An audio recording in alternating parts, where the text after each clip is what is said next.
everyone, Jeremy Johnson, former Pittsburgh mayor, now newly elected Crawford County commissioner. Obviously, I'm not going to be talking about city commission stuff anymore. If you are interested in keeping up with developments with the city commission, I would encourage you to follow City Commissioner Sarah Chenoweth's series of cleverly titled videos, Sarah Splains, which I will link to down below. So I'm going to be talking about the county commission from here on out. So let's get started. Monday was swearing-in day, so my fellow commissioner from District 1, Bruce Blair, and I were officially sworn into our offices and began our duties. Our first meeting was spent reorganizing the board. So the main parts of that are selecting our chair, which is the person that runs the meeting, and we chose District 2 Commissioner Tom Moody for that, and the vice chair, who is the person that runs the meeting when the chair is not around, and we chose Bruce for that position. The last component of reorganization was selecting banks that the county uses to deposit its funds. This might seem like a non-issue, since a bank is a bank, right? Well,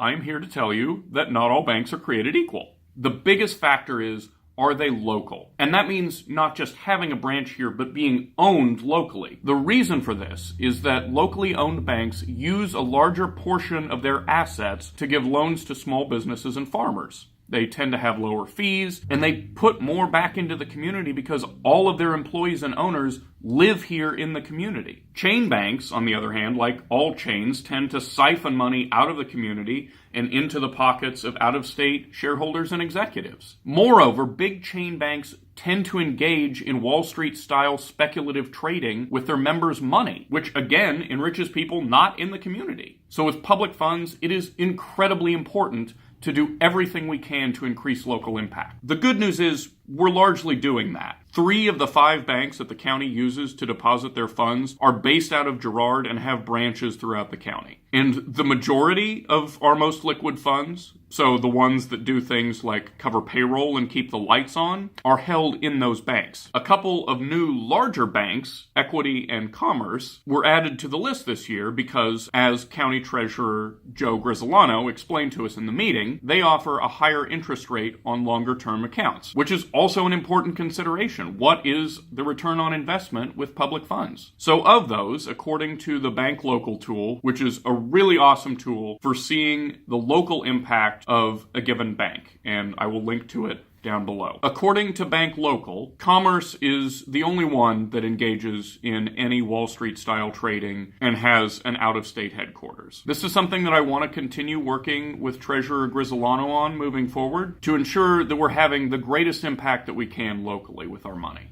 That's it for this time. If you've got questions or feedback, I'd love to hear from you. I'll include links down below to my email and all my social media platforms. I'll be spending the rest of the week in Topeka at the new commissioner training, so watch out for updates from that. Until next time, citizens.